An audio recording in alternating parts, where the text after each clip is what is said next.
At sa ating good news naman po, mabilis na tugon ng Villasis MPS nakaligtas o nagligtas po sa mag-ina. Isang at ang kanyang sanggol po. Ikwento mo ang good news na yan, Idol Tita Ronnie. Nagpakita ng kahandaan at malasakit ang mga pulis ng Villasis Municipal Police Station matapos tumugon sa isang buntis na biglang nanganak habang sakay ng tricycle patungo sa ospital. Pagdating nila sa pinangyarihan, agad nila itong binigyan ng kinakailangang tulong upang maging maayos ang panganganak. Dahil sa kanilang mabilis at profesional na aksyon, ligtas na naipanganak ng ina ang isang malusog na sanggol sa gitna ng agarang pangangailangan.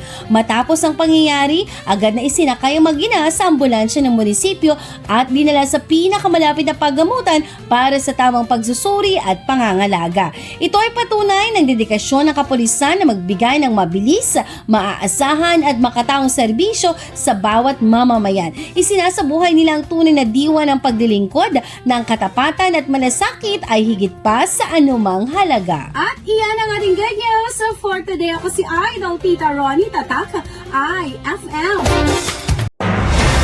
IFM News. IFM News.